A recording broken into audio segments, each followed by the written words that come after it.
Yo, what is up guys? It is esports content entertainment coming at you guys with another video here today, and in today's video we are going to be talking about Rekkles and Fnatic. So LEC Wulo tweets, sources, bot laner Rekkles will return to Fnatic as AD carry. Real, because there have been many rumors that Fnatic was actually looking at getting Rekkles back because a lot of the other AD carries that they were actually interested in didn't want to come over to Fnatic. I don't know why a lot of the AD carries in Europe they were particularly interested in really weren't trying to play for Fnatic. You think that most AD carries in Europe would like kill for a chance to play for Fnatic, but it looks like they were taking other offers from other teams that they thought were going to be a whole lot better. Maybe Fnatic's roster isn't that attractive for the AD carries that they were trying to get during this 2022 offseason. So for anybody that doesn't really know this, I'm going to actually explain this to you. So before even I watched League of Legends, Rekkles was already on Fnatic.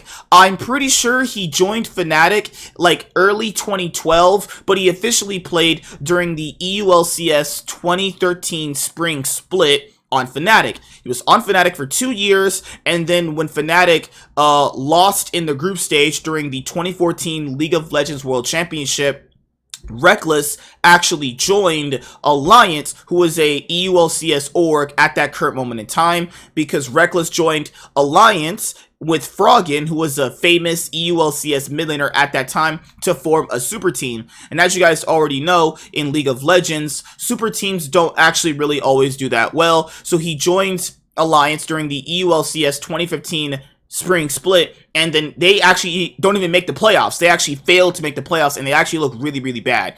At that moment in time, Fnatic had just gotten Huni and Rain over, and they also had gotten Febevin and Steel back, and then during the EULCS 2015 summer split, they chose to get rid of Steel back to bring back Rekkles, where they won the summer split, and then they made top 4 at the 2015 League of Legends World Championship. Then Rekkles would stay on Fnatic for 2016, 2017, 2018, 2019, and 2020. At the end of 2020, when Fnatic got reverse swept by Top Esports at the 2020 League of Legends World Championship, Rekkles left to join G2 Esports, who at that moment in time just got rid of Perks as he was playing AD carry, because Perks role swapped to AD carry so that they could have that super team that a lot of you guys remember.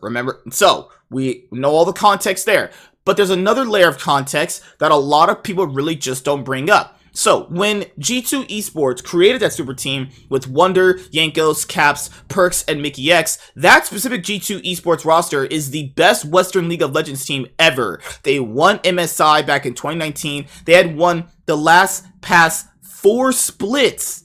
Also, they made the finals at the 2019 League of Legends World Championship. They even made top 4 at the 2020 League of Legends World Championship the next year.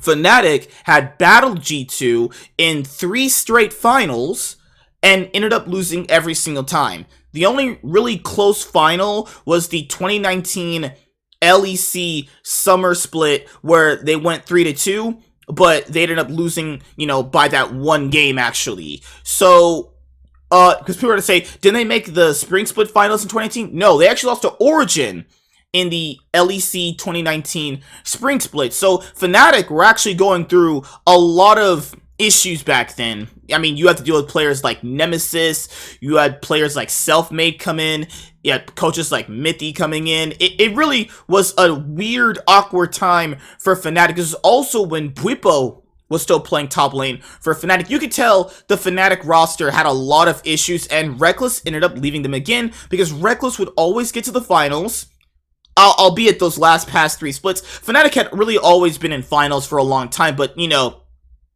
we're just talking from that 2019 year, right? So from the LEC 2019 summer split all the way until the 2020 LEC summer split finals, Rekkles had been in the finals, always losing to G2. It's like that Kevin Durant situation where he left his team to go join the Warriors, who was like the best NBA team at that current moment in time. And then, you know, he joined G2 Esports, and whenever Rekkles just leaves Fnatic and joins another team, it just doesn't work out for some reason. And I think it's because of his personality. I don't think he has what other teams are really looking for that he personally wants out of them.